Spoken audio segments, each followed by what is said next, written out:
evening. All right, excellent. My name's Edwin Rupert, and on behalf of the Down Jersey Coalition and the Cumberland County Regular Democratic Organization, I would like to welcome you to this forum of Democratic candidates for the New Jersey Congressional District 2 seat in the U.S. House of Representatives. Thank you all for being here this evening, playing an active role in this constitutional system of government that is both august and endangered. Before we begin, I would like to thank the many individuals whose efforts and generosity have made this forum possible. Thanks to the volunteers who have facilitated our gathering this evening. And sincerest thanks to the many among you who have contributed your thoughtful questions, ideas, and advice over the last month or so for this forum. Their value has been incalculable. We are still receiving questions this evening, and those that can be worked into the prepared questioning, we will work them in as we can. My apologies to all who have posed excellent questions that we don't have time to ask. I would also like to thank our hosts, the Rowan College of South Jersey, and particularly Linda Rumick, who arranged for us to use this comfortable space. But most of all, I would like to thank our candidates who have made space in their grinding campaign schedules to join us this evening and share with you their hopes and plans for serving you in Washington. We are honored to have you here.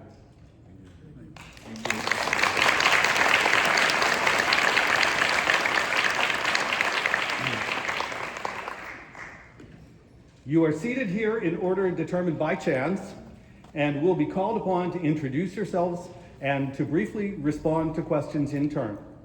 Our timekeeper and clock should be visible to you. Besides the visible clock, there will be a verbal reminder of 1 minute remaining and 10 seconds remaining. Please limit your remarks to the time allotted. Does anyone have any questions? Any questions from the audience? All right then, let's begin. We will start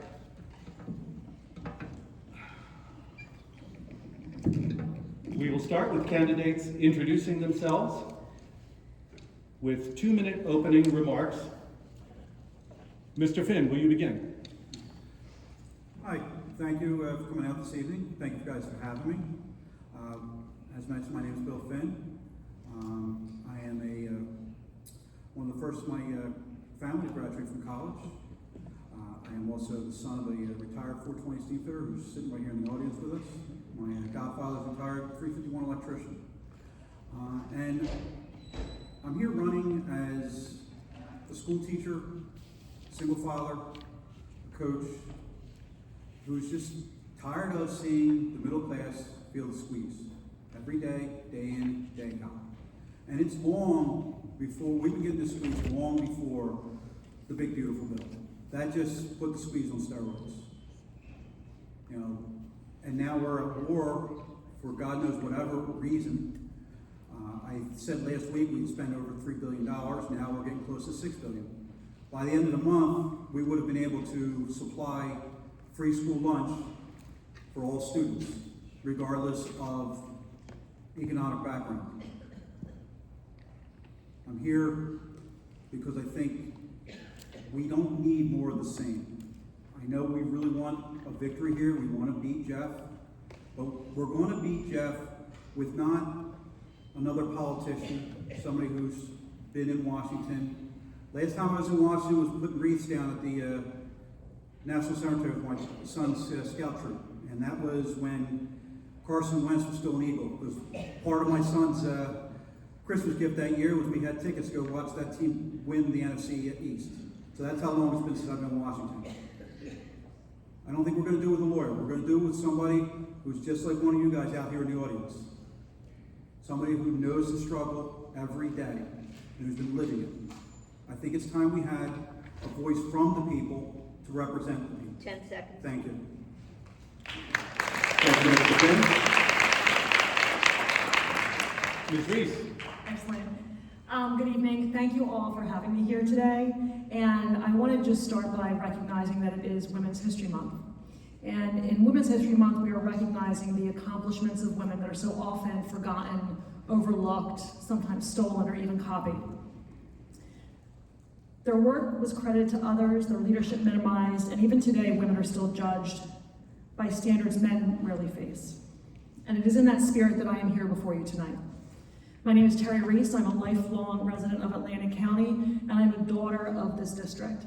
I've traveled throughout this entire district, not just while I've been campaigning, but throughout my entire life, in every corner of this district, whether it was visiting friends, family, shopping at new stores that happened or popped up, or eating out at new restaurants, small family restaurants or small businesses that occurred, visiting parks and beaches and lakes and rivers and everything in between. I've been unemployed. I've been on Medicaid. I've been without health insurance as well. And I've spent most of my life facing the same struggles that many of you have. As a single mother, I fought attorneys and won. As a caregiver for my mother, I fought with health insurance companies to make sure she got the services she was due. I've helped build coalitions, problem solve, and work or find and create workable solutions. That's what I will bring to Congress. Our district is my heart. I love everything about it, every piece of it. And I will fight for this district as I fight for my family, because that's how I consider all of you. Thank you so much.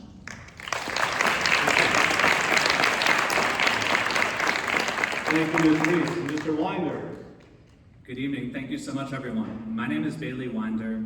I live in Mays Landing. I'm a fourth-generation New Jerseyan. My family taught me the meaning of service and of giving back to our country, and with that in mind, I started my career at the State Department. I worked on Iran policy when Donald Trump tore up the nuclear agreement, and I'm horrified by what we're seeing right now, which is our brave people in uniform being killed and put in harm's way, $1 billion a day for a war with no end in sight. It's unacceptable. I was an advisor to the FBI. I worked at a small business for a few years, and I most recently served at USAID on the leadership team before that part of our national security was torn down by Elon Musk and Donald Trump. That move made us weaker, and it showed what happens when Congress has no spine. Jeff Andrew is the perfect example of that. I believe South Jersey deserves better. I believe the top priorities need to be the cost of living crisis we are in, protecting healthcare, and cleaning up the corruption in DC that is out of control. This is not a moment to play it safe. It's not a moment to copy and paste in the same playbook. It is a time to fight, to take risks, to pass the baton, to have a Democratic Party that steps up and understands the emergency that we are in. I've been privileged to take that oath to the Constitution. I've spent the last 8 months pounding the pavement, doing 7 town halls, spent a lot of time in Vineland, and I'm thrilled to be back with you. And I will end with this. We cannot afford standard procedure. Any Democrat in Congress right now who is going with business as usual is failing us. Whether it's ICE, whether it's tariffs, whether it's a Donald Trump administration that's bombed 7 countries.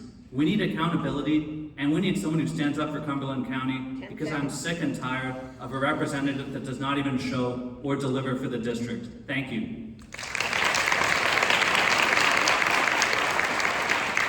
Thank you, Mr. Winder.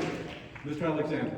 Hi, everyone. Many of you know me. I've run for this seat before, but just as a recap, I am from this district. I came here in the late 70s. I went to Landis Junior High. I graduated from Vineland High. I met my wife here of 38 years. We've had our first 2 of our 3 children right here in Vineland before moving to Atlantic County. I've been in Atlantic County for about 35, 36 years. And I have spent my entire life fighting for justice. At 18 years of age, I graduated high school and reported to the police academy 6 months later. I had a career in law enforcement for 27 years, fighting for justice. I immediately, when I left the law enforcement job on a Friday, that following Monday, I reported to the district attorney's office in Philadelphia, where I continued to fight for justice. I did that for about almost 4 years before I decided that my real passion was in civil rights. So I went to work for the city of Philadelphia as a civil rights attorney, and then I went into private practice, is what I do to this day. I know how to fight. When you hear that term, you want to ask, what does that mean? It means standing up, doing the right thing, taking cases pro bono to help people who can't afford it, I grew up on a boulevard, very, very poor, and I worked my way up. My 3 campaigns of running has given me the experience, the knowledge, and the know-how to beat Jeff Van Drew. We are running a surgical campaign this cycle based on data that we were able to get from the Mikey Sherrill campaign while we're working for them. And on that information right there, we know where we need to be, when we need to be there, and how we're going to win this campaign. I'm the only person on the stage who debated Jeff Van Drew, and I did a pretty good job of mopping the floor of him, and I look forward to doing it again. And with your support, I know we're going to win this campaign for the primary and the general. So thank you.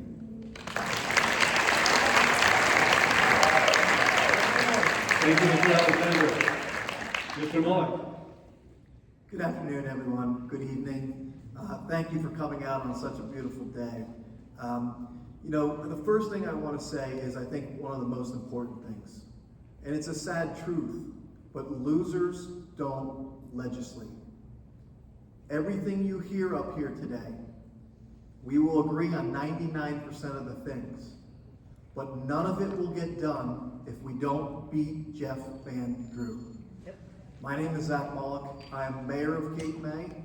I am a proud husband, a proud father of 3 kids. A couple debates ago I said 2 kids, but it is 3, I remember now. And to just tell you a little bit about myself outside of being mayor, I grew up in a family that really valued work. Hard work was really important. Growing up in Cape May, of course, all the wood houses, we were handed a paintbrush, I think at like 9 years old. But what was most important was our community. What did you do to serve your community was what we were asked all the time by my parents. And that's why when I grew up, we would go to orphanages in South America. When I got older, we went down after Katrina, we went down to New Orleans and helped with the cleanup. We established the Harriet Tubman Museum in Cape May. I've served on the Atlantic Cape Community College for over 10 years, and we founded the Cape May Point Arts and Science Center. Those are all things I tell you just as my background outside of being mayor of Cape May. I'm proud that as I stand up here, I'm the only one that ever has won an election. That is important because I've done that right in Jeff Van Drew's backyard. As mayor, we have gotten done a lot of really important work. We've given raises to people who deserved it. And we've done a new firehouse, a new police station that we're doing right now, infrastructure work. Lots of things that I'm very excited and happy about and would love to tell you about after I have more time. So thank you very much and enjoy the rest of the show.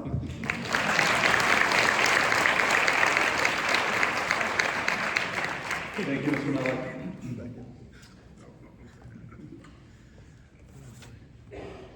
There is a broad consensus that our immigration system is broken. Ms. Reese, what 3 principles should shape a new system of immigration into the U.S. to replace it? The three principles that should shape our immigration system or replace it would be compassion, dignity, and a path to citizenship. And the way we do that is we reallocate the resources, the $170 billion over the next 5 years that has been given to the Department of Homeland Security and ICE in order to militarize caring, or not really caring for people, but for abusing people because of the color of their skin, the language they speak, or the fact that they have tattoos, and even getting Americans tied into it as well. There's a complete lack of the rule of law with giving people the due process. And we need to get back to that. It's accountability. It's making sure that the people who are in ICE, because we do have an immigration, system, that they are trained. Right now, they only get 47 days of training, as opposed to the original, I believe it was like 8 months before all this nonsense started.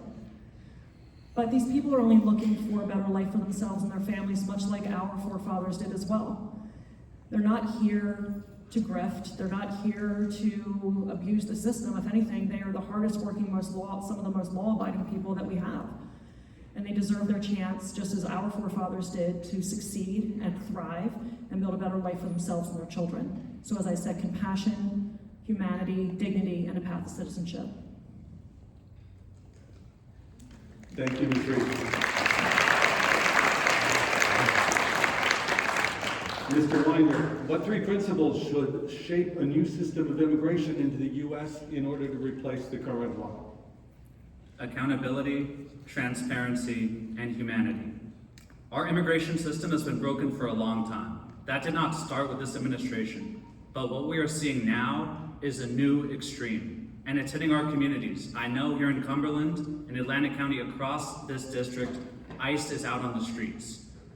The belief that agents can have total immunity, can trample local law enforcement, kidnap people, shoot people, is plain un-American. And it is what happens when Congress fails to check the executive branch, plain and simple. Congress should not give ICE another cent until we see huge, sweeping reform. Anyone who doesn't think that should get out. Yes.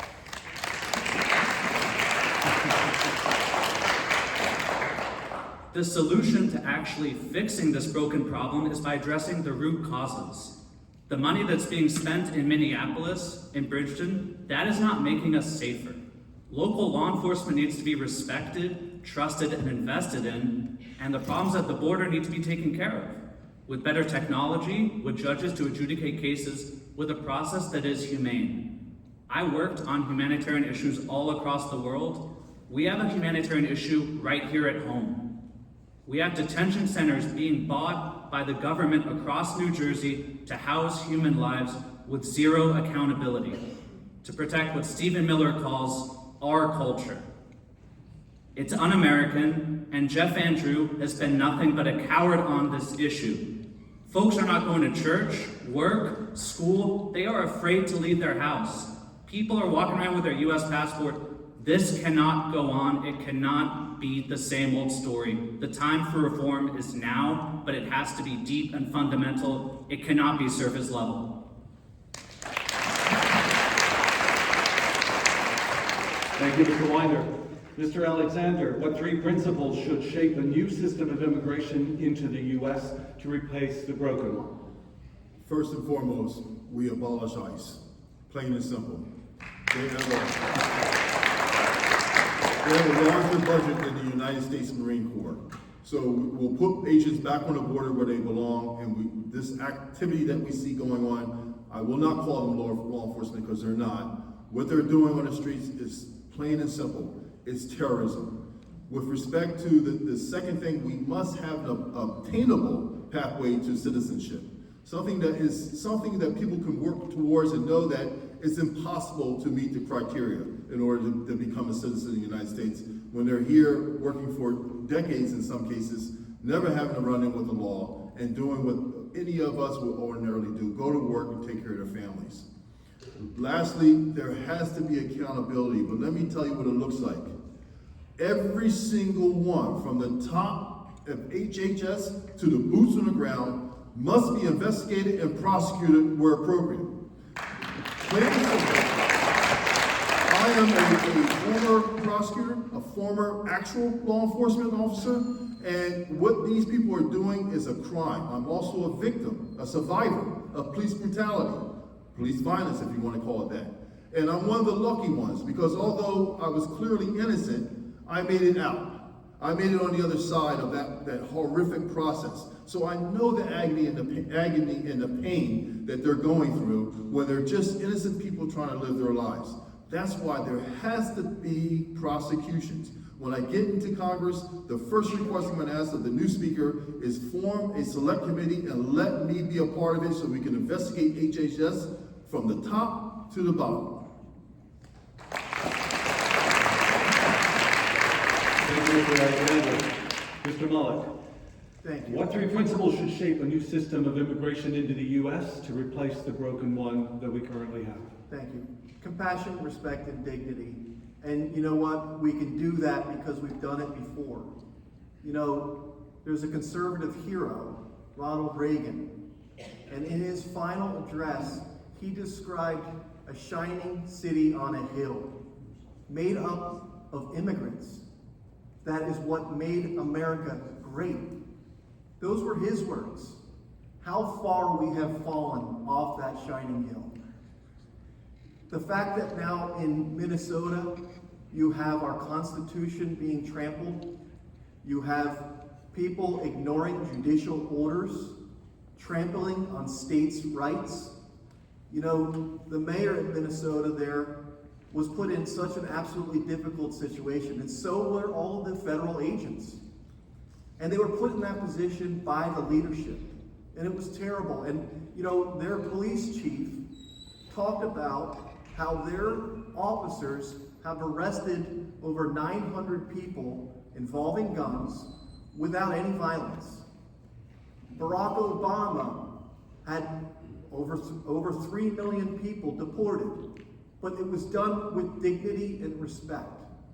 We can do this again as a country, but we cannot do it under the current administration. They have gone completely insane, asking people for their papers in the streets, wearing these masks with no accountability whatsoever. It's absolutely wrong, and we need to stop it when we get to Congress.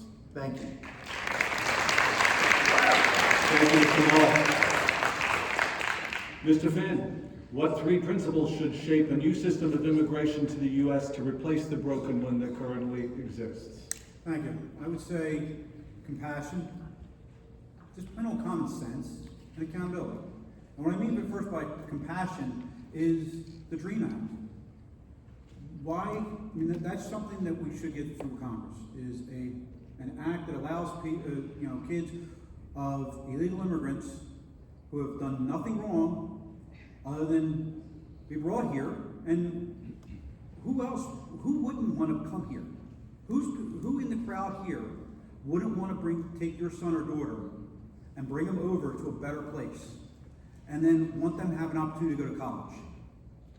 So I think the DREAM Act, that's compassion. That's, you know, if you have the grades and the smarts, why are we denying somebody who can make college, who could maybe cure cancer, the right to go to college, or to make college a little more affordable for you, just because your parents weren't born here, or because you weren't born here and you came here at 3 years old without your choice? Common sense. And this is borrowed from George W. Bush. And anybody who knows me knows I'm not a big fan of his. But he actually had not a bad plan. You know it was a good plan when it's the right that killed it. One of his parts of his plan was a temporary worker program. Last year, Florida was actually debating whether or not to change child labor laws because they didn't have workers. Common sense tells you, figure out a way to get the people who want to do that work that nobody else wants to do. As Terry said and everybody else said, hard work, terrible jobs that people want to do, why would we make 15, 16-year-olds do it? You know, you have a workforce available, we're just deporting them from Home Depot. And lastly, as far as accountability, getting rid of administrative warrants, no masks, no body cams, no quotas, that's just the beginning. Thank you. Thank you, Mr. Finn. Mr. Winder, what single book has most influenced you in your life and career? Well, I recently read a biography of Dwight Eisenhower. And the thing that was incredible to me about Dwight Eisenhower is that when he wanted to run for office, both Republicans and Democrats wanted him on their ticket. Could you imagine that today? It's very hard to imagine. He committed himself to public service before he thought about entering the world of politics. I believe we do not need career politicians. That's what got us here. That's why politics is broken. And I have been honored in my career to take that path of service. But I also want to recognize that Eisenhower got things done that made our country better in ways that are not the most glamorous, but changed millions of lives. Whether it's the highway system, basic infrastructure, we could take a page out of the playbook today. He was someone who focused on results, not political theater. Now, it feels like oftentimes in Congress, we have a bunch of guys there who are more worried about their next spot on Fox News or the podcast of Joe Rogan than actually delivering results. If you look at a chart of Congress, the number of bills it's passed, it's gone like this recently. These folks are not actually doing the work.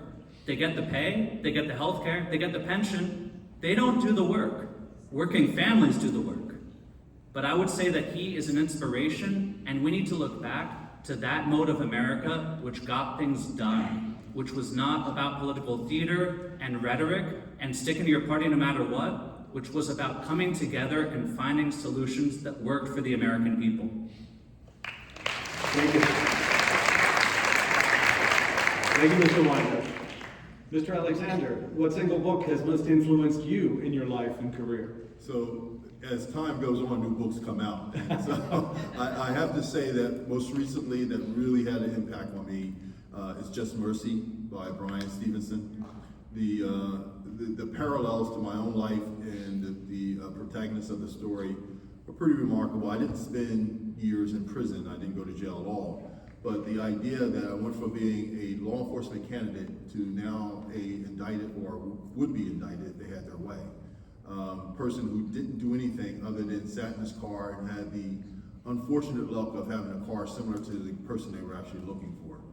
But in their response to that, as I was trying to leave because I just got done taking care of my father's funeral arrangements, the guy closest to me shot into my car, undercover officers.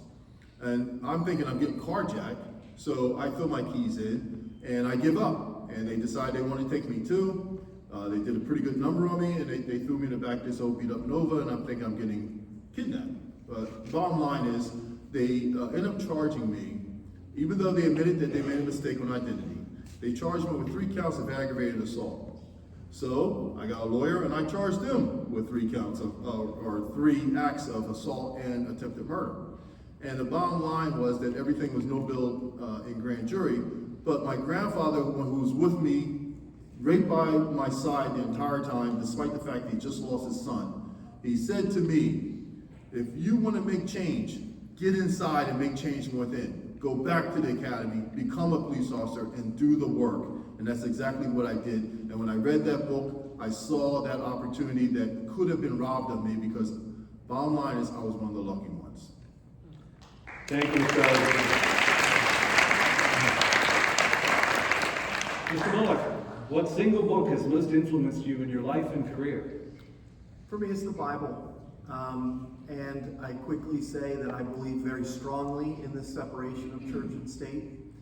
You know, I talk a little bit about my work in orphanages as a young man. When I was a child, we actually took in a refugee family of the Muslim faith. And I remember those days very fondly, praying together as a family in separate faiths. But I, like many Christians today, cannot stand what I see from the conservative right using our religion the way it does. And frankly, just as recently as a couple days ago, calling on Jesus to bomb people as if this was a divine right to bomb someone. And then we bomb a school with 175 school children. And I just want to tell you about the Bible that I read, this book. It has Matthew 25:31. And that's really when someone asked Jesus, how do you get into heaven? And he said, do for the least of these, what you do for the least of these, you do for me. And then he went on to say, take care of the sick, take care of the hungry, take care of the widow, take care of the stranger. Though I tell you these things because they're guiding principles to me. And what does that mean? Take care of the sick, fix health care if you're a congressman.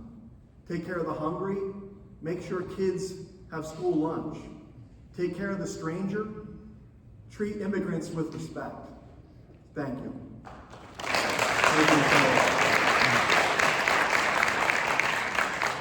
Mr. Finn, what single book has most influenced you in your life and career? Actually, when we got this, it took me a couple minutes, a little bit to figure this one out. One, because a lot of what I read nowadays, a lot of sci-fi and fiction, I don't think that's, I'm not going to say that influences me, but I did think back at it, made me really look back at when I was in college. I know now I teach math, but I was originally a history major, had ideals of teaching history. And the one book that really influenced me in how my approach to being a history teacher, and even my approach now in just everyday life and schooling, is A People's History of the United States by Howard Stern. It takes the story of America, but shows it from the point of view the marginalized people in this country. From Native Americans to Latino Americans to African Americans, it shows from their point of view and how the events that we've all grown up reading about, how it affected them, and how they were players in that same history that we have shared. And the idealistic part of me, when I was going to be a history teacher, thought to myself, this is part of the reason why people don't want to pay attention to history, because we're just told our leaders are just good people and they were there and all they did was good things. And they become disillusioned because in reality, people are messy. Politics is messy. I don't teach history, but I teach in the inner city. I could teach in the suburbs, and I have plenty of friends who do teach in the suburbs. I'm not going to say it's easy. Teaching wherever, it's a craft. And it's hard. But I go to the inner city to work with those students because they're the marginalized voices that I can help. Thank you. Thank you, Mr. Ms. Reese, what single book has most influenced you in your life and career?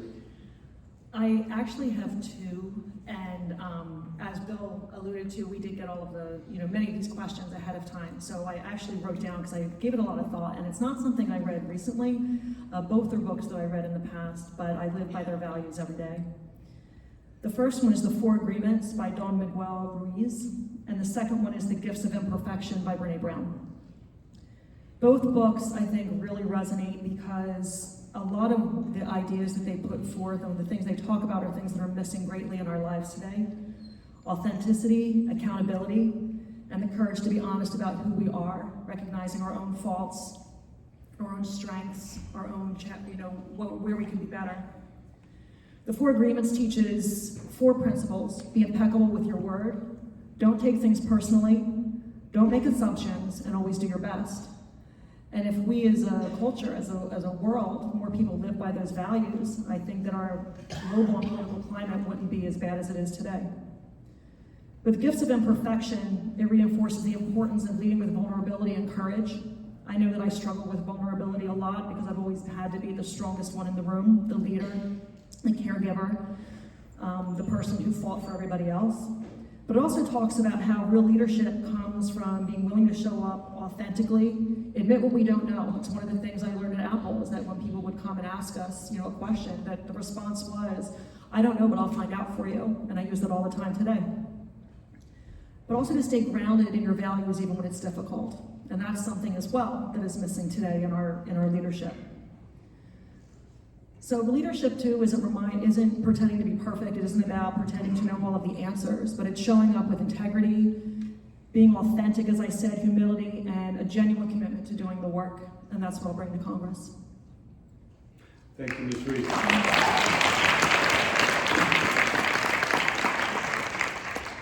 Ladies and gentlemen, I have been requested to ask that we have no signs held up during the forum, please. Thank you.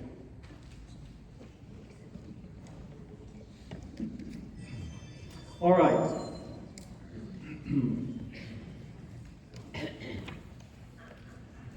Mr. Alexander, what is your vision for a more cost-effective federal health care system? Would you favor a model closer to Medicare for all or an expanded Affordable Care Act? Yes to both. And you can check my website, timalexander4congress.com to find details. But I propose in an outline, I propose allowing, as first start for Medicare for all, is allowing people to buy into Medicare. And we ran some models. My son designed a couple models, he's an engineer. And it showed us that my current health care, I have Horizon Blue Cross Blue Shield Direct 15. When competed against Medicare, provided that we combine all parts of Medicare into one program. There's only one body, there should be one insurance. A through D should go away, everything's covered. So we ran the numbers to that alongside of Horizon, and I would be paying a little more than half of what I'm currently paying. And that's a significant savings. And as we ran the numbers as younger people, their premiums went down even further. And the benefit of it is that we're building up the Medicare system to allow eventually people who are 64 and older to receive it for free. And that is the intent of Medicare when it was initiated. So the bottom line is, and I say free, but the bottom line is you paid for it all your life. And now you don't have to pay for it anymore when you get to retirement age. This is not a pie in the sky, how are you going to pay for it? We've shown how you can pay for this and how it will be self-sustaining. So I'm very proud of that initiative that I'm going to try to spearhead when I get to Congress. The other side is to restore the subsidies for the Affordable Care Act because people should have choices. The overall goal of all this is to create a strong competitor to the healthcare industry so that they either go away or they bring their prices significantly down. And now you have choices that everybody can afford. Thanks, sir. Mr. Mullock, would you favor a model closer to Medicare for All or an expanded Affordable Care Act? Medicare for all and coverage of the whole body. We are the richest nation in the country, in the world. We can afford Medicare for all. And I say that as mayor of Cape May, who is responsible for millions of dollars in health insurance for our own employees. As mayor, I've been mayor for 6 years in Cape May, been on city council for 8. We made the change to get out of state health benefits. I've been on the front line of health benefits for our employees for several years now. And what I see is incredibly disgusting, frankly. This year alone, it went up 36%. Last year, it went up 24%. The year before that was something like 18, and the year before that was something like 16. It is absolutely terrible. And what cities and municipalities are having to do is cut back on benefits for employees because they can no longer afford the health insurance. So what we did in Cape May as mayor, we got out of state health benefits, we went into the private market. By the way, I hate the private market, but we went into it. We got better benefits for our employees. We saved them money, we saved the taxpayers money. Right? So I've been involved in health insurance, and frankly, I've seen how terrible our health insurance is. I support Medicare for all for sure. Thank you. Thank you, Mr. Mullock. Mr. Finn, would you support a model closer to Medicare for All or an expanded Affordable Care Act? Well, I think for right now, expanding the subsidies is the way to go, only because it's a Band-Aid. The ACA I don't think was ever supposed to be the end-all of anything. Yes, we should either work our way to Medicare for all or single payer. I have arguments with some of my more conservative-leaning friends when they tell me, oh, the ACA has problems and stuff like that, but I try to remind them, you guys remember what the dark ages were before we had this? And this is what I mean by, this is a bridge to the next thing. I recall, as I mentioned, I was a history major, then changed over to want to teach math. I took an extra year in college. Sounds a terrible idea. Problem was, my last year, my senior year in college, I was deathly afraid of getting hurt because my dad had great health insurance through his union, but I got dropped because this was before the ACA. This was before Obamacare. I remember, I also played sports. I remember I had real bad acne. I was very self-conscious about that. One thing, my acne medicine, first time I had to buy it without insurance, it was $90 for a 30-day supply. I went on, I know the Bush administration was trying to bust us for this. I went on CanadianPharmacy.com, bought the same exact medicine, a 100-day supply for the same exact price, from the same exact company. So you mean to tell me that company was still couldn't make a profit for a third the price here in America? So yes, if you ask me, do I want Medicare for all or do I want single payer? I want it all. There's no reason that we are the only industrialized country, the richest country in the world, and yet we can't provide health care for our poorest citizens. And I'm thankful that my oldest son, who graduated from Stockton University with honors, did so fully insured because we had the ACA. But that's only supposed to be a bridge until we can get to Medicare for all, or even a single payer. There's no reason, absolutely none. Thank you. Thank you, Mr. Finn. Ms. Reese, would you favor a model closer to Medicare for All or an expanded Affordable Care Act? I favor a Medicare for all on the pathway to universal health care. We need to have a healthcare system that covers the entire body, the eyes, the teeth, the ears, the brain, full reproductive health care and long-term care as well. And also with prescriptions too. We don't have a money problem in this country, we have a priorities problem. And in 1973 is when the government decided that we needed to have a for-profit healthcare system that's gotten us into the mess that we are today. Some of our healthcare industries, United Healthcare, I believe, posted $18 billion in profits, but yet we have the people of this country, I think it was $625 million in debt with medical debt. There's something wrong there. And as Bill alluded to as well, we're the only developed country that does not offer universal health care to its citizens, and we pay the most per person for health care here. And health care is my primary focus. People have asked why, what committee would you be on when you're elected? And I said energy and commerce, because that's where healthcare lies. And it's important to me because, as I said, my daughter has significant mental and behavioral health issues and has battled them for 20 years. So I know how it looks for people who have mental health issues trying to find the care that they need.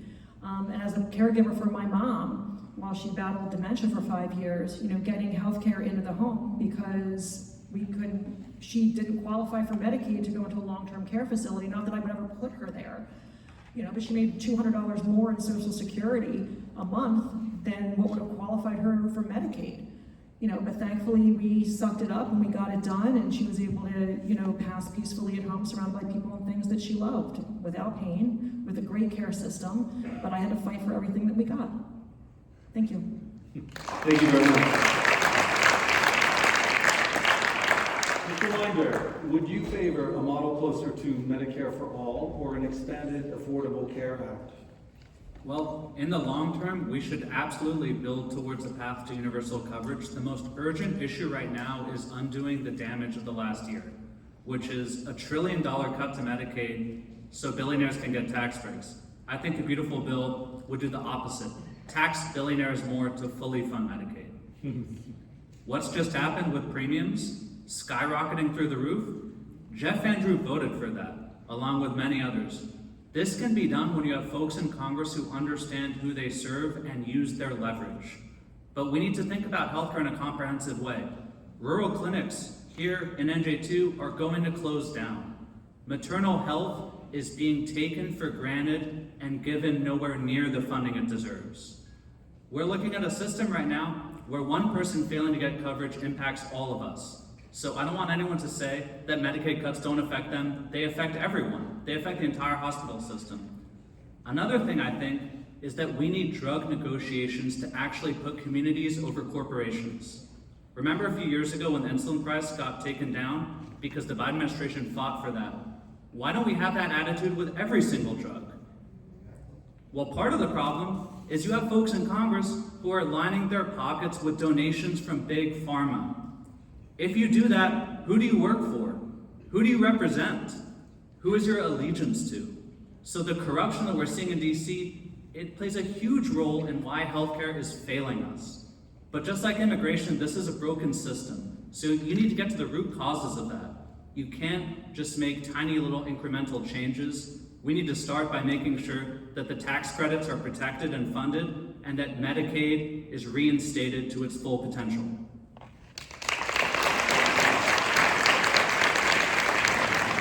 Thank you.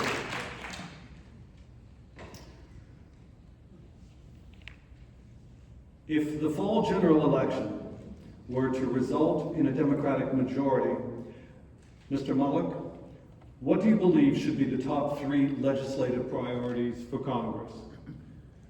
Well, for me, the environment, affordability, and housing, and I'll go into each. The environment I say first because, and I say this as mayor in Cape May, one other huge project we have going, we have a desalinization plant in Cape May, our water plant. It's a $40 million project that I'm taking on as we speak. But even more so, more importantly, is our seawall. Because if we don't keep the water out of our town, we won't have a town. So if we don't do things to combat climate change and protect our environment, none of the other issues are going to matter. Affordability is a major issue, and we all feel it every day, and we feel it around our kitchen tables. We know that those are the things that people vote on and find to be so important. We know, we open our bills right now, you look at your electric bill, you look at your gas bill, and I look at it and think, okay, I can kind of afford this, but I think there's a lot of people that must be looking at these same bills thinking, how am I going to do this? We have to take real action in Congress to make major changes to make things more affordable. One thing we can do right away, and it's something that we're just looking at today in Salem County. We have 3 nuclear power plants in South Jersey. Almost all of the energy goes out of South Jersey. So we get to host the power plants and the benefits that they provide, but we don't get the power. Now, I support those power plants. They provide a ton of jobs and it's clean energy. But we should be getting some of that power. If you ever look at your electrical bills, look at the delivery charges. That's because we're buying energy from way out there while the energy is actually being made here right in South Jersey. Thank you. Thank you, Mr. Mullock. Mr. Finn, if the fall general election were to result in a Democratic majority, what do you believe should be the top 3 legislative priorities for Congress? Well, everything is about affordability. It's the catchphrase, but as I said, most of us are just living it right now. And if they haven't been taken care of, even though the Supreme Court has already said they should be, this Congress is going to get rid of them, pardon my language, but get rid of the damn tariffs. They're out the door. We're ending them. Somehow, they're still there at 10, 15%. We've also talked about giving the corporations back some of the tariff money. We paid those tariffs, not the corporations. I would suggest, and I did the math, I'm a math teacher. We collected $230 billion in taxes. We have, roughly 130 million people who are adults that make less than, that are in the bottom 90%. That's a $1,200 check we can get back. I say, and I'll be there to vote for that. I'll be there to vote for us for a tariff rebate and to end the tariffs. Next up, I want to make housing affordable. We've talked sometimes about giving money for first-time home buyers. The problem is the average house right now sells for around $370,000. If we give them $25,000 to a first-time home buyer, they're still not going to be able to afford a $345,000 home. It's just not there. I bought my first home when I was 28 years old. It's a little fixer-upper. My son, my oldest, is 28. Buying a home is even a thought in his head right now. Because we're not building homes for people, affordable homes for first-time buyers. Doesn't matter what you give them. We need to, instead, I propose that we incentivize builders to build the small homes again. The 3-bedroom, 1-bath houses. The stuff we read about, Levittown. We need to start building them houses again, not the McMansions. And lastly, another way you can beat affordability is bring up wages. The best way to bring up wages is to join a union, and I will be a deciding vote to get the PRO Act through Congress. Thank you. Thank you, Mr. Finn. Ms. Reese, what do you believe should be the top 3 legislative priorities for Congress? My top 3 priorities for Congress would be addressing the affordability issue, the healthcare issue, and our clean energy issues, all of the things that were taken away with the One Big Beautiful Bill. So first of all, when we talk about affordability, it would be redesigning the current tax structure. So it's a progressive tax structure, ensuring that those at the very top pay their fair share, as well as corporations, getting rid of the loopholes and ensuring that our working families get more money in their pocket instead of financing jets and lifestyle so people can get married in Venice for $50 million. Because once we put money back in the pockets of the working class, we will see our economy start to rise because they have money to spend, not just struggling from day to day. A living wage. I'm a proponent of a living wage. In New Jersey, we have a $15.92 minimum wage, which is good. It's a lot better than some of the other states have. But the average living wage, as calculated by the Massachusetts Institute of Technology's living wage calculator, should be $24.50 for our district. So we have a ways to go. And that's not an exorbitant amount. I mean, it sounds like a lot, but the thing is that's what it costs for a single person who lives here to afford housing, food, transportation, healthcare, and utilities. The third thing, as I said, would be the renewable energy. We need to get money, we need to invest in clean energy, renewable energy sources, so that we can have more energy going into our grid, because that's why our bills are so high. Is we used, as Zach alluded to a little bit, we used to be a net exporter of energy, we're now a net importer, and we need to get more energy back into our grid, and we can do that by investing in renewable energy sources. I forgot about healthcare, but I talked about that before. Thank you, Mr. Winder, what do you believe should be the top 3 legislative priorities for Congress?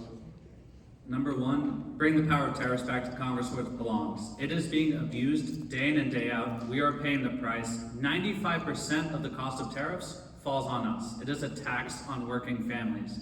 Even the Supreme Court recently ruled against tariffs. You know things are screwed up when the Supreme Court is the voice of reason over Congress, okay? Seriously.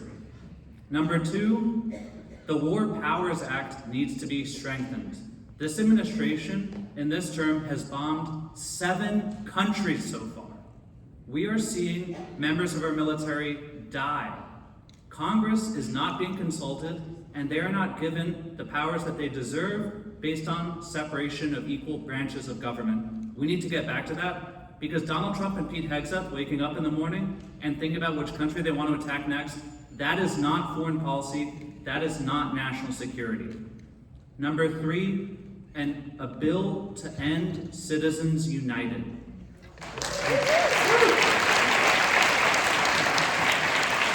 Citizens United is a cancer on our democracy. It is a mode where corporations have more power than people, and that is unacceptable. I signed a pledge with the End Citizens United program. I think the super PACs that we are seeing right now, putting tens of millions of dollars, hundreds of millions into politics, is a key reason why our politics feels broken. That is the core root of why money in politics has become so out of control, and we need folks in Congress who sign that pledge and carry it through. So it is not good enough to just talk a big game about it.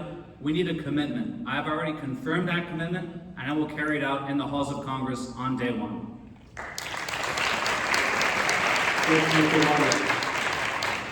Mr. Alexander, what do you believe should be the top 3 legislative priorities for Congress? Congress needs to restore all their rights and power. Over the tariffs, over departments and funding them, War Act. Congress needs to step up and take back their authority. And this we can't do anything because we don't have a majority is nonsense. You can work up a caucus and you can get enough of the other party to join in this fight to restore your powers. 2, we have to bring back federal workers, starting with the Department of Education. Dismantling that is insane as far as I'm concerned. IRS, we have $646 billion in uncollected taxes every year. Almost 200 billion of that number is the 1% of our country. So, it's nice to say we're going to tax billionaires, but they're not paying what they already owe. And so we need to collect that money. And I'm good with a caveat saying, hey, we'll prioritize the billionaires, the 1%ers, before anybody else. That money alone is going to help us restore our country and start doing the things we need to do, paying for the programs. 3, we need to have accountability, as I said before, and that extends to these people who are gouging us. I haven't seen one hearing with the grocery executives why they're charging so much, but yet they're still profiting record profits. I haven't seen one hearing holding the fossil fuel companies accountable when there's no gasoline shortage in the United States, yet we're paying through the nose. This is absolutely ridiculous, and I know prices of oil are controlled by OPEC, but there's already stuff in the pipeline we should not be paying the increased price on. It's not how this should work in supply and demand. So the bottom line is this: Congress needs to step up and do its job day 1. And that's one of the things I'm going to push in all 3 of those categories. Thank you. Thank you, sir.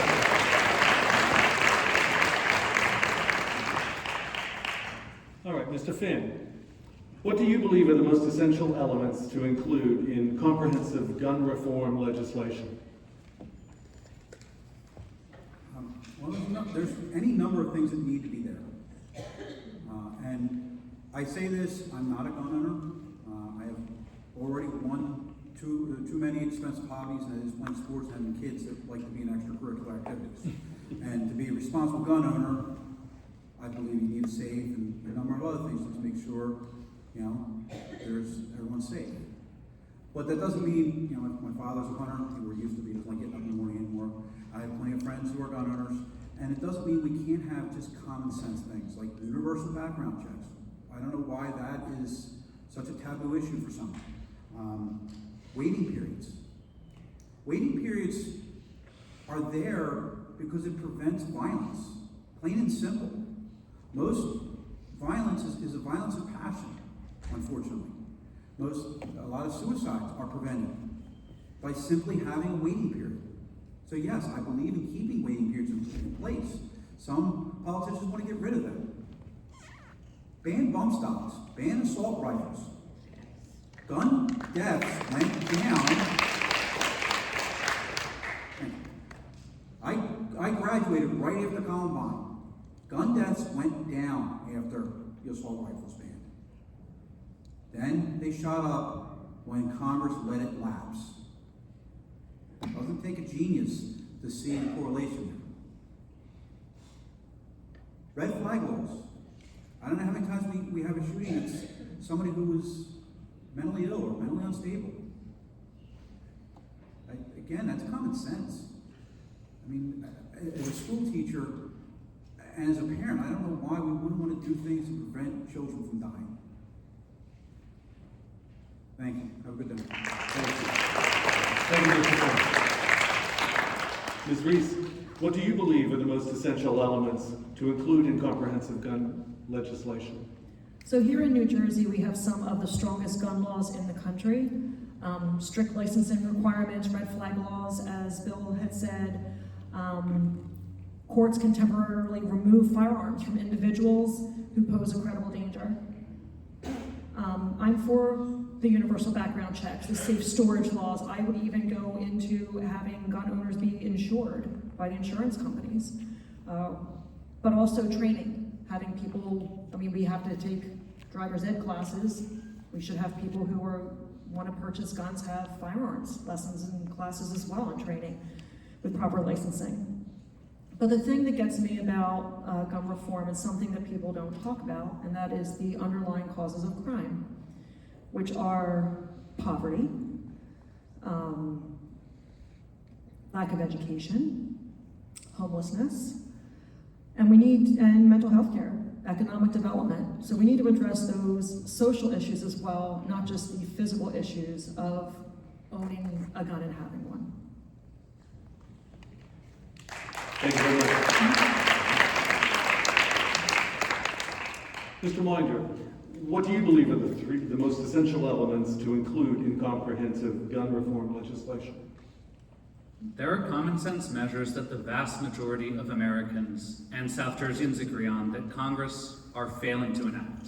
That includes red flag laws, it includes background checks, it includes making sure that assault weapons have no place on the streets of our cities and communities.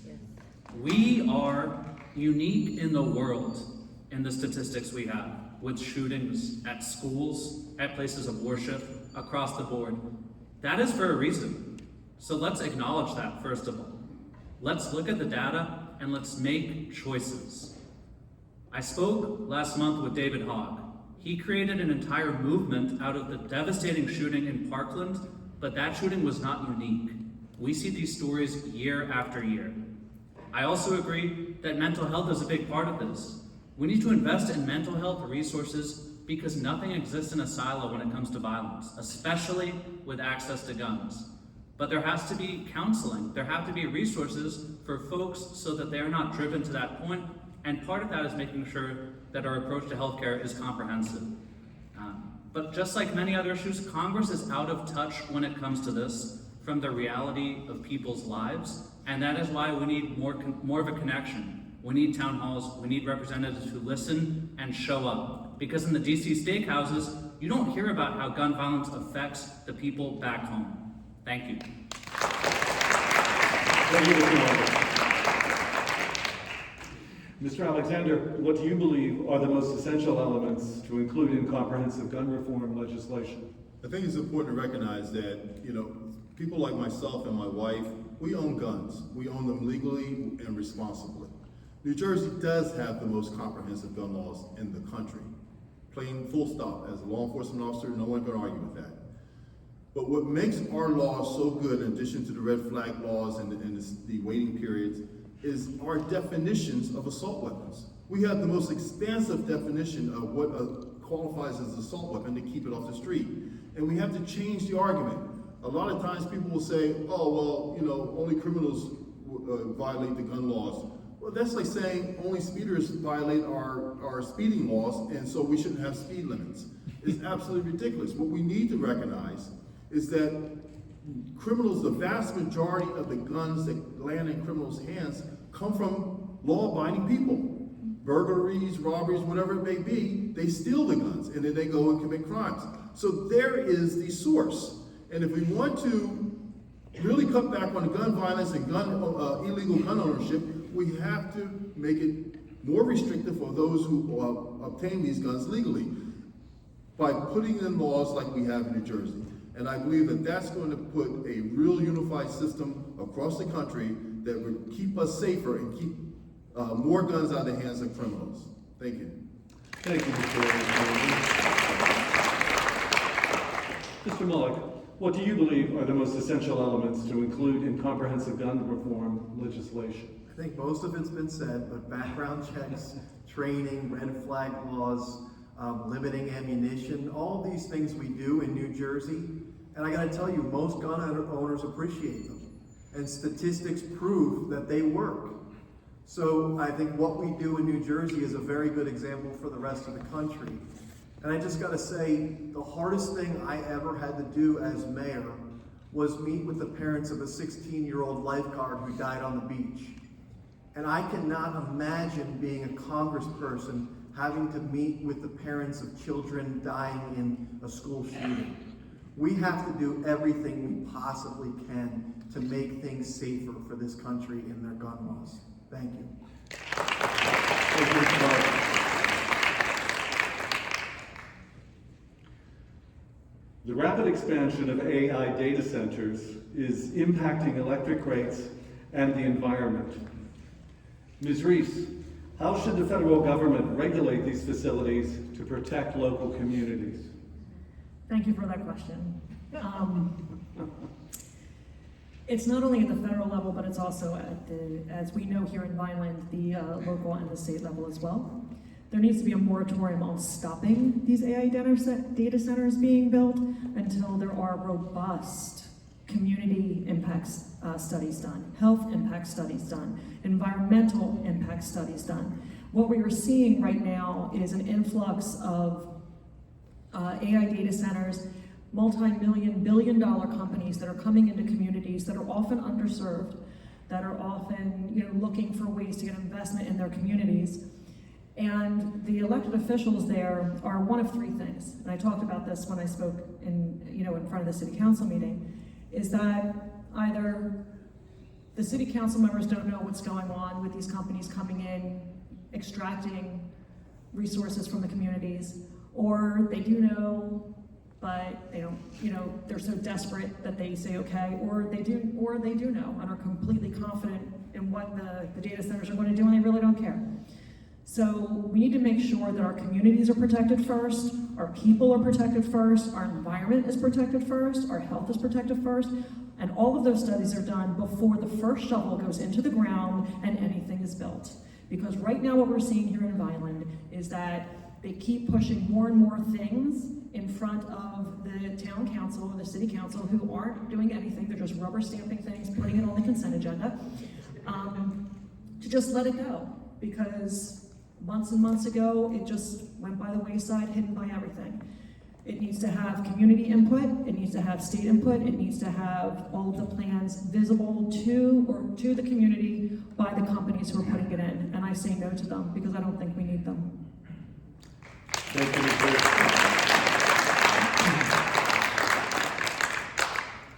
That was a very impassioned statement, and I've heard it before, and I enjoy it every time. But it was a statement about the state and the local situation and government. And my question, and I'm going to ask everyone else to try and address these things as well, is federal.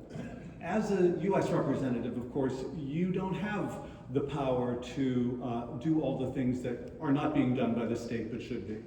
So, Mr. Winder, I'll put the question to you again. How should the federal government regulate these facilities to protect local communities? Well, it is a tale as old as time in the United States of America for the big corporations to get the red carpet rolled out for them by politicians. When it comes to data centers, it is reaching a new extreme. We're looking at 80+ across the state. At the national level, we need legislation where no more data centers go up until there's an independent environmental review and there are clear protections for working families when it comes to energy bills and utility costs. That has to be across the board. Yeah. This is an issue that I've spent some time on here in Vineland. I've gone to a few city council meetings, I've spoken there, and I will say that this is something where we need to reduce the conflicts of interest, eliminate them across the board, national to local. Because the way that politicians give all their time and money and attention to the big corporations without putting the community first, that is a problem across politics. I recently spoke at a city council meeting, and I expressed a simple question about a conflict of interest. Council President Paul Spinelli threatened me with a lawsuit for slander, and he told me, I will not win the case, but you will pay. Well, Paul, you're gonna have to do better than that to silence this community. We are doubling down on this fight because it is too important. I get messages every single day from people who are worried about noise pollution, who are worried about their water pressure, the value of their home, the aquifer that we sit on that provides so much of the water for South Jersey. We need to protect our environment, and we need politicians who understand who they are there to serve. Not some company in Silicon Valley or France, but the people of South Jersey. And by the way, I haven't heard Jeff Andrews say a peep about this issue. Where is he on it?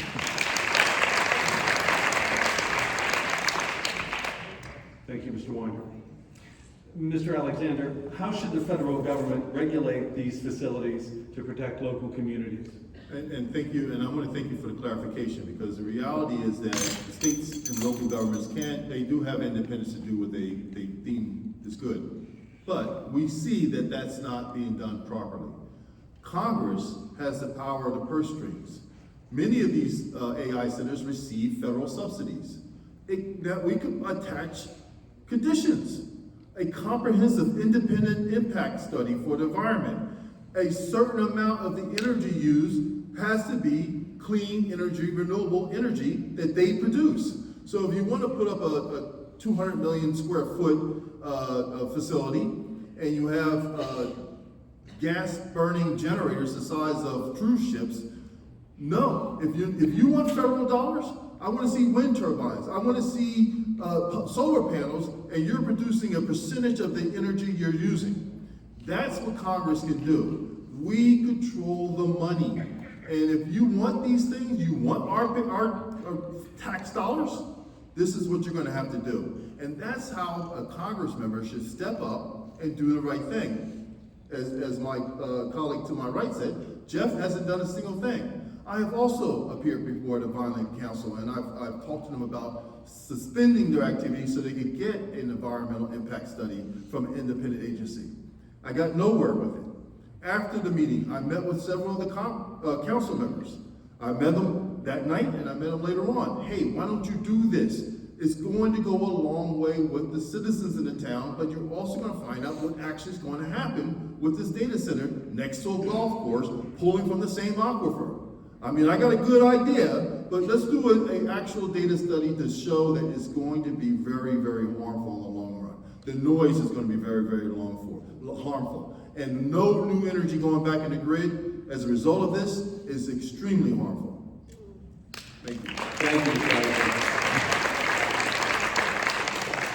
Mr. Mullock, how should the federal government regulate AI data centers to protect local communities? Thank you. Well, first off, we already have a blueprint. We federally regulate things like oil rigs and things like that. So we already do it. There's a blueprint there. But the main thing that needs to happen is these AI data centers cannot be pulling from the same grid as everybody else and jacking up everybody's prices. Why should we have to pay a higher electric bill from our businesses, from our residences, because there's an AI data center? Secondly, they have huge roofs. How are they not required to have solar panels on top of them at a minimum? Of course, an environmental impact study needs to be required from the federal level. Why would that not be a requirement? It's a requirement on other things like oil rigs. Let's make it a requirement of AI data centers. And I think I just want to give one quick local example, because we had a pilot program. And let me just say this very quickly. Don't say you support teachers, you support police officers, you support firefighters, you support our Department of Public Works if you're not paying taxes. Pilot programs that allow these multi-billion-dollar companies not to pay taxes in their local communities is absurd. And we should not let it happen. We see on a national level where we give these billionaires and billion-dollar companies tax breaks. You don't think it's happening at home. It's happening at home, and we have to stop it. I'll just give one example from my time as mayor. We had someone approach the city for a redevelopment zone, including a pilot program. We said no. Why would one business get advantages that everyone else doesn't get? So we said no, and that project never happened. And I say that as my experience as an elected official. Thank you. Thank you, Mr. Mullock. Mr. Finn, how should the federal government regulate AI data centers to protect local communities? Well, from the start, I would stand with Bernie when it came to calling for a moratorium. We need them to just stop. I mean, not just in New Jersey, but throughout the country. And as mentioned, we have the power of the purse. Tax them at a higher rate. Flat out. You're using more energy, we're going to tax you, we're going to hand it back in a rebate to the communities that are affected by it. Because it's not just Vineland's affected. Everybody in this area has seen their electric bill jack up. I live up in Mansfield. My electric bill was 2-3 times what it was from one summer to the other. And it's all because of the AI data center. And impact studies are great, but we don't need an impact study to tell an AI data center, you're going to use recycled wastewater, period. It might cost them more money to build their data center. Too bad. Nebulous is a $21 billion company. They're an international company, and I'm sure in other parts of the world, when they have to build their data centers, they're told you're going to use wastewater. And they build it, and they still make a profit. Just like when I bought my prescription drugs 20-some years ago when I was in college. I bought it for 1/3 the price, and the company here in the United States is still making a profit. Nebulous, trust me, they're not going to go poor just because they have to use recycled wastewater. They're not going to go poor if they have to pay more money for the electric they use. Think of it like reverse, BJ's or Costco. They're using it in bulk, they're going to pay more. And they have to reinvest in the grid. Our grid and our infrastructure is already, needs to be fixed, and they're just making it quicker. Thank you. Thank you, Mr. Finn.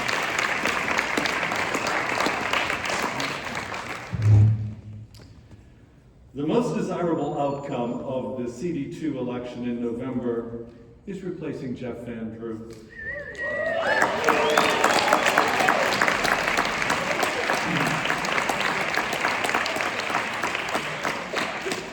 Thank you. Do we all agree on that? Yeah. Mr. Winder, what political constituencies, alliances, and power bases would you call upon to defeat Jeff Van Drew? Well, firstly, well played in sealing the spotlight, Mr. Moderator. You know, I carry around a cardboard cutout of Jeff Van Drew when I go to town halls. The reason why is because the real man does not show unless you're at a fundraiser or ribbon cutting. Maybe if you get into the Fox News studio, you might see him. Yeah. But you need to look at the numbers in this district and talk to anyone and everyone. And I can promise you that in the 10,000 miles on my Chevy, in the 7 town halls, Millville Elks Lodge, Shooting Pool at Old Violent Tavern, let me know if you want to play, I will go to where people are and I will meet them on their terms. There's been too much judgment in politics, there's been too many purity tests. I'm not here for that. Because yes, we need a strong Democratic base to flip the seat, but we need to bring folks back into the fold by listening first and talking second. I've stood outside of ShopRite's in the most conservative parts of this district and asked people, what do you think about politics? I've heard some things that I think are a little ridiculous, but I want to hear from everyone because that is how you build a coalition that can win. But we need to get over some of the mistakes of the past as the Democratic Party and recognize that this is a golden opportunity, but it is not going to happen with the same old story. It has to be a new approach. It has to be taking risks. It has to be understanding that people might have made a mistake in the past by voting for Jeff Van Drew. We can welcome them in to making a better choice this cycle. But I think, first of all, politics needs to be shaken up, right? This cannot be a time just for going to Democratic clubs, just for going to a forum like this. So for me, it's a good day if I'm in 3 counties. I was at the Salem Oak Diner the other day. I met with folks who feel forgotten because politics has left them behind. It is time for that to end across NJ2. Thank you, Mr. Winder. Mr. Alexander, what political constituencies, alliances, and power bases would you call upon to defeat Jeff Van Drew? So it's, you know, when you look at endorsements, it's not just to be able to have bragging rights, it's the personnel behind those endorsements. We have to hit tons of doors more than once. We have to make tons of phone calls, postcarding. We have to reach people everywhere they are. I'm so proud that I'm endorsed by the Cumberland County Regular Democrats. I'm endorsed by the Atlantic County Democrats. I've been endorsed by mayors in Atlantic, in Cumberland, in Salem, and hopefully soon in Ocean counties. So, and a host of council members. I've been endorsed by Local 54 that comes with an army in of itself. We have boots that are ready to hit the ground, and we have even other resources that are going to help us even if they don't endorse. This is how we're going to win. This is a grassroots effort. We got to get everybody out, and we got to have the people who are willing to do the hard work for us. I'm so proud that we're building our army, and we're going to unleash them. And I've been everywhere in this county. My office was in Salem County, one of my law offices. So living in Atlantic County, you know, I have roots everywhere. And that plays well because I know the issues everywhere. And they're unique, they're not universal. They're not even universal within the counties. So you have to have that understanding to understand what people want, what they need, and the ability to deliver it to them. And I believe that every single thing I have on my website, as far as my policies and the way they're paid for, is the message with all this army, group of armies on the street to work for us. So that's how we're going to make this happen. Thank you, sir. Mr. Mullock, what political constituencies, alliances, and power bases would you call upon to defeat Van Drew? I started with the harsh reality that losers don't legislate. And I say that because that is one of the most important parts of this. You heard a lot of great things, just like I did, from everyone up here. But if we don't win, we don't get to do any of those things. And we get more of the same. And so what we have to do is we have to bring together all the Democrats. Yes, that's a given. we have to do it. But secondly, does everybody know that Mikey Sherrill lost CD-2 by 6 points? Mikey Sherrill crushed it in New Jersey. She went well beyond any of the estimates of her winning against Jack Ciattarelli. But she lost this district by 6 points. How are we going to make up those 6 points? That is the biggest question of the night. You have to get those independents that typically vote for Jeff Van Drew. How do we convince those independents that vote for Jeff Van Drew to vote for a Democrat? Did you hear anything tonight that was radical? We talked about protecting health care. We talked about caring for the sick and the poor. Those are things that are universally accepted as Americans. We have to take that message to people, and we have to widen the tent. When you have these types of events, please ask your independent, and yes, Republican friends to come to these events. Because what they hear on Fox News or on social media is not what we're talking about. We're talking about important American principles that we all agree about. We have to welcome them into the tent. Thank you. Thank you, Mr. Finn, what political constituencies, alliances, and power bases would you call upon to defeat Jeff Van Drew? For starters, I think an old quote from Will Rogers. He once said, "I don't belong to an organized party, I'm a Democrat." And I stated that, come with that, because it's going to take a big tent. It really is. It's going to take, we need to get, first, all of us out. No matter which one of us here at this table gets the nomination, it's going to take every one of our support to bring what we each individually bring to the table to support the candidate. It's going to take labor. Sometimes labor may at the top support a Democrat, but sometimes members say, Jeff can't be that bad. No, he really is that bad. He might say he supported the PRO Act, but what a lot of people in labor don't know is when he was in committee, he was trying to push through right to work for less language into that PRO Act. A bill that's supposed to strengthen unions, he is putting right to work language into that bill. So we need to tell labor, yeah, you might like Jeff because of guns, even though after his Fox News interview after Nurse Petty was murdered, but they might like him over guns, but you need to know what he really feels about labor. And the other thing is we do need to have someone who can bring in independents and maybe some Republicans.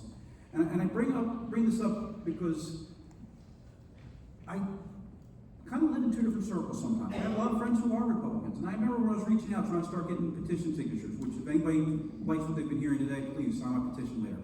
But I reached out to a couple of friends, my guy I play hockey with, and he said, Bill, I'd love to, but I'm Republican.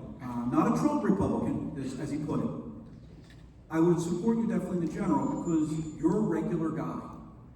And I end with that because that's what I've been saying from the start when I introduced myself, is we need to get, he says, we need regular people back in our office. A voice from the people, for the people. Thank you, Mr. Finn. Ms. Reese, what political constituencies, alliances, and power bases would you call upon to defeat Jeff Van Drew? So first of all, although Mikey lost this district by 6% or 6 points, she won Cumberland County. Yes. She won Cumberland County through an organization, and I'm going to call him out, and he's probably going to be embarrassed, by Larry Gary, who ran her office here in Vineland. So, and why I think that's important is because we need to energize the base, we need to energize the young people. We need to energize the people who have been so disenfranchised by politics as usual, that are so discontented because they believe that politicians are all the same, and they're all cut from the same mold, and they're all bought by the same, they're promoted by the same political party bosses. And that's how I feel, or why I feel that we've lost the last 3 elections, is because We've been promoting people who check certain boxes, thinking that that's how we're going to win. And we need to do something different. We need to promote somebody that appeals to the base, somebody that is authentic, somebody who has shared life experiences, and not somebody who can talk about the struggles and the storms that we've all weathered here because they read about it in a policy paper or they've been talking to people on the street. But we need to do it by somebody who's actually lived them and can talk about them with firsthand experience. So for me, the constituencies and alliances that I would be working with, because I'm not a political, I'm so far out of the political machine it isn't funny. Yes, I'm the one who dresses as a unicorn at No Kings. But anyway, I digress. But the constituencies and alliances that I would go for are the working people, the people who have shared the same struggles that I have. You know, the single parents, the working class that can't get by. We have 49% of the people in our district that are one paycheck away from disaster. Those are the constituencies and alliances that I will build to win this race.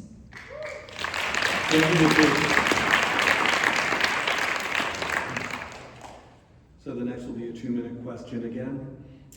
Mr. Alexander, if the power of the EPA and Biden-era environmental protections were restored, how would you go beyond that status quo to further protect the natural world and to fight climate change?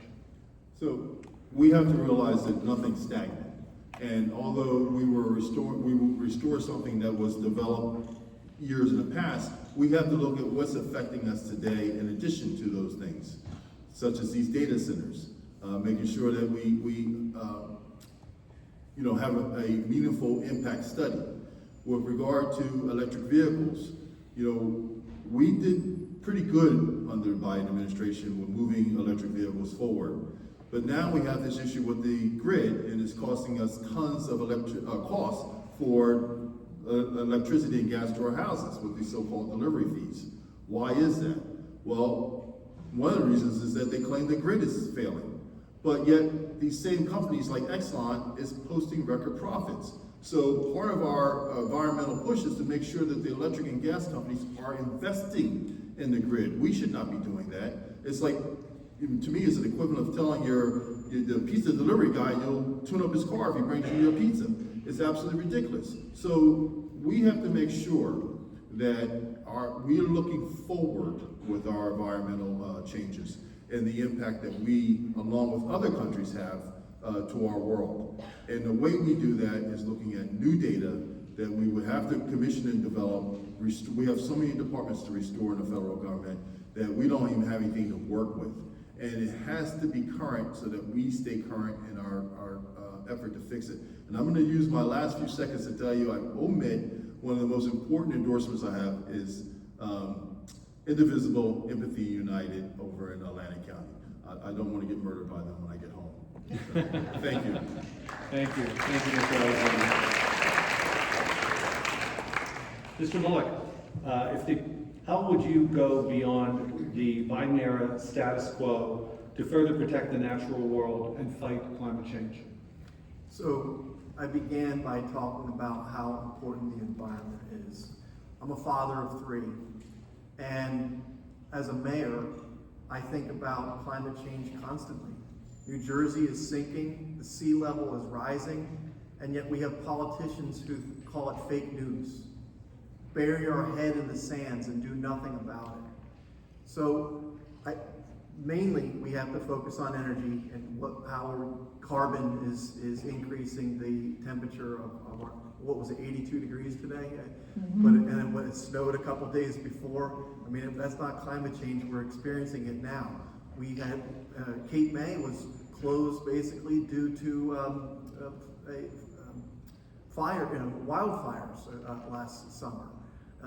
So this is affecting us today, and we're seeing changes. Talk to fishermen right now. Cape May has the second largest fishing industry on the East Coast, fishing port. Talk to the fishermen. They see a change. They're not catching the same amount of fish. So it is having a major effect in our lifetimes. We know our lifetimes are a blink of an eye in the time of this world. We have to do everything we can to protect our environment, and yes, that means renewable energy. Thank you. Thank you, Mr. Mullock. Mr. Finn, if the power of the EPA and Biden-era environmental protections were restored, how would you go beyond that status quo to further protect the natural world and fight climate change? Well, as someone who actually once walked on a glacier and took his son down to the bottom of the Grand Canyon and has spent many nights over at Park State Park with Boy Scouts, I would be amiss if I didn't try to do anything in my power as a congressperson to make sure that my children and my grandchildren have the same opportunities as I had. You know, to think that the glacier I walked on 15, 20 years ago has been receding saddens me to a great deal. One of the things I look at is I would use my office as a bully pulpit. If there's something we need to be saved, and that does work. Mike Lee, of all people, stopped wanting, I forget what, I can't remember right off the top of my head right now, but there was a bill he was pushing to open up part of the lands of Utah. And the people spoke up and he took it off of Congress's, you know, he was going to use the big ugly bill to rip open parts of Utah. And that's a very beautiful state if you've ever been there. Bless you. So that's one of the things I could do. I could also use the Antiquities Act to just start saying, okay, this is special land, this is historic. So our children, our grandkids can experience the same things that we've done. And yes, renewable energy is the future. CD-2 has thousands of miles of coastline. One of the things I would love to see get more into is hydroelectric, wave energy. Thank you. Thank you, sir. Ms. Reese, how would you go beyond status quo of the Biden-era environmental protections to further protect the natural world and fight climate change? Sure. So first, we would start with investing in the transition to renewable energy across the board. There are so many other industrialized nations that have renewable energy sources that are successful, and we can learn from them as well. We also need to modernize our infrastructure. That is our coastal infrastructure as well, with the beach replenishment that was left out of the One Big Beautiful Bill, and making sure that we're getting it back. It makes no sense with this coastal trust fund that Jeff Van Joe is promoting for $1 billion that's going to be funded by the fossil fuel industry, the leases that they have, because what you're doing is asking the people who are causing the damage to try and fix some of it without holding them accountable for the damage they're doing. So we need to get to renewable energy so we can get away from using the fossil fuel industry as well. But that's also going to create good paying jobs for us, because environmental policy is economic policy. So that being said, as I said, transitioning to the renewable energy, protecting our green spaces, reversing the damage that the Trump administration has done to our national and forests and parks and free spaces, because our environment is our life. As humans, we rely on clean air and fresh water, and we need to make sure that's protected for not only us, but generations to come. Thank you. Mr. Winder, how would you go beyond Biden-era status quo to further protect the natural world and fight climate change? Firstly, recognizing that the moment has changed and the stakes are higher. That this emergency has grown, and if we don't address this, little else matters for our future, quite literally. We need to trust experts, and we need to make sure that the scientists and the well-educated academics who understand these issues are put in a place where they're respected by government. What has happened recently on that is totally unacceptable. We need to have corporate greed checked. And the Biden administration did a lot of good with the environment, but it did not hold the feet to the fire of energy-producing companies well enough. You look at these AI companies, they're offering $100 million bonuses to new employees. They can afford to pay their fair share and then some. So we need to address that. I also believe that as a member of Congress, as much as you have a role in the EPA and the executive branch, your core responsibility is to bring home funding and resources for your district. And as much as I love the beautiful shore, we cannot forget about the Pine Barrens. We cannot forget about the beautiful farms here in Cumberland County. This is a big district. You have to cover all of it when it comes to the environment, when it comes to protecting communities. Another thing is tax credits that support the agricultural sector. That is a win-win across the board. It makes things more sustainable, it strengthens farmers, and it gives us access to better quality produce. We are the Garden State after all, right? And I've been endorsed by Doug Fisher, the Secretary of Agriculture, under the last 3 governors. But we have a huge opportunity right now to build more partnerships there. The last thing I would say is, again, push, take risks, and use your leverage, because clean energy is better for our pocketbooks and it's better for the future of our society. But that has to be made clear to folks. It has to be a locally led solution, not where they feel like DC's coming in hot, where this is explained to them by their member of Congress and represented appropriately. Thank you. Thank you, Mr. Mullock. All right. This next question will be a 1-minute question, rather a 1-minute response. And we're ready to go. Mr. Mullock, what is one issue on which you and Donald Trump would agree? You have 1 minute. Can't we go into the disagreements? In Yeah. 1 minute, you know, there are 2 things actually, and that's a little surprising. But I like his idea for a 10% cap on credit cards. That helps the middle class, there's no doubt. So I would be happy with a 10% cap on my credit card, so sure. And actually I was really surprised, and you know he's getting beat up when he passed this one on affordability.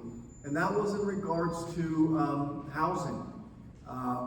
Large Wall Street firms buying up lots of houses, called Wall Street buying up Main Street. And I think that's a good bill. And with my last 15 seconds, I think we need to try to get back to a bipartisan way of working. I know it sounds pie in the sky, but when someone has a good idea on the opposite aisle, let's work together and try to get it done. Thank you, Mr. Mullock. Mr. Finn, what is one issue on which you and Donald Trump would agree? Well, actually, I'm going to go with 2 because Zach kind of stole my thunder on one of them. And it's because it's already in on my website. I've been talking about it in my housing proposal. And it's ironic that Vice President Harris was called a socialist over her wanting to ban corporations from owning homes. And that's something I definitely would agree with him on. That's a good idea. I don't like I think it's 350 homes they're allowed to own. I would say make it much lower. I mean, if you're a regular landlord, that's one thing, but there's no reason a corporation like Blackstone or something like that should own a home. The other one is probably something that goes back to his first administration. And I know he got laughed at for it. And I like the jokes, but the Space Force. If anybody knows anything about their history, when we established the Navy, it was well before we even had a real powerful Navy or an Air Force. You establish those things well before they're needed.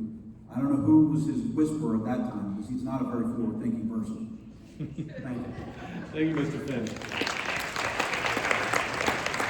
Ms. Reese, what is one issue on which you and Donald Trump would agree?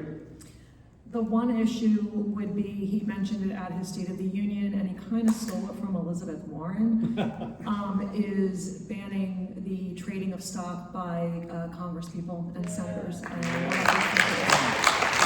I would take it a step further and say it would be anybody who's appointed in any of those offices as well, since they have insider information on what's going on. Thank you. Thank you very much, Ms. Reese. Mr. Winder, what is the one issue on which you and Donald Trump would agree? That big pharma is out of control in the way they push and peddle drugs and force them on us, whether it's on TV or any other medium. We have drugs we cannot pronounce. We have drugs that are not FDA approved, We have companies pumping billions of dollars to make sure that our society is heavily medicated, and I agree with him that that needs to be reined in. There needs to be serious change there.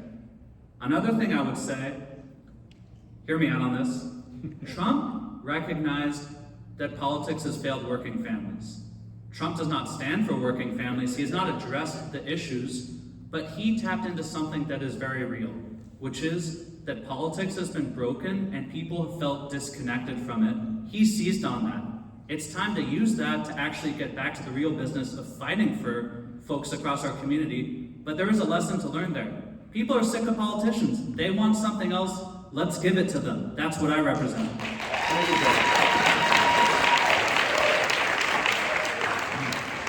and Mr. Alexander, what is one issue on which you and Donald Trump would agree?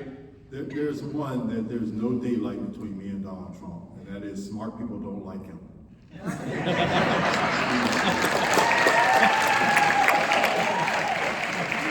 The other, I don't like the way he's going to go about it, but lowering prescription drug costs.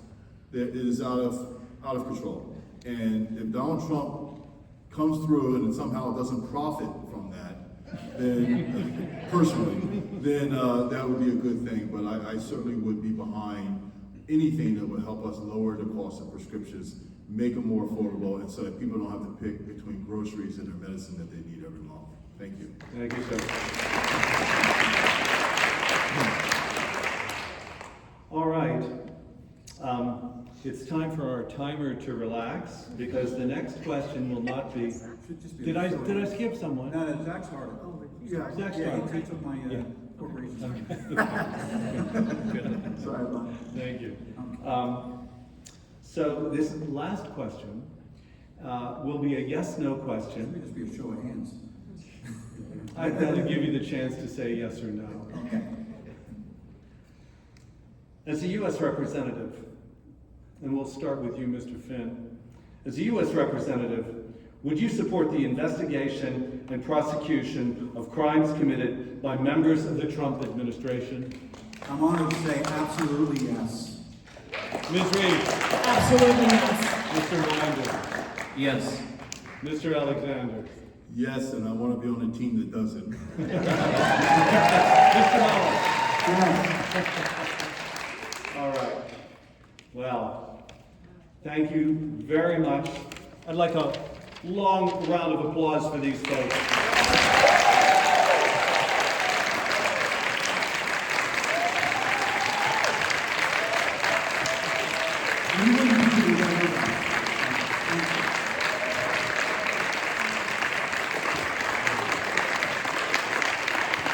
Thank you, everyone.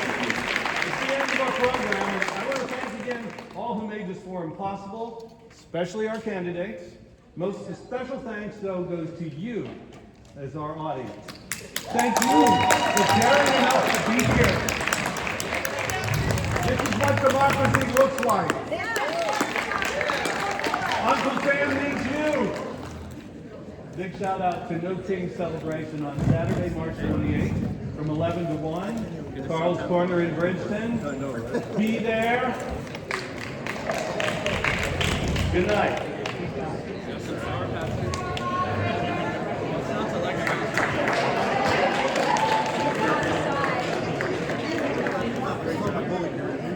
That's even better.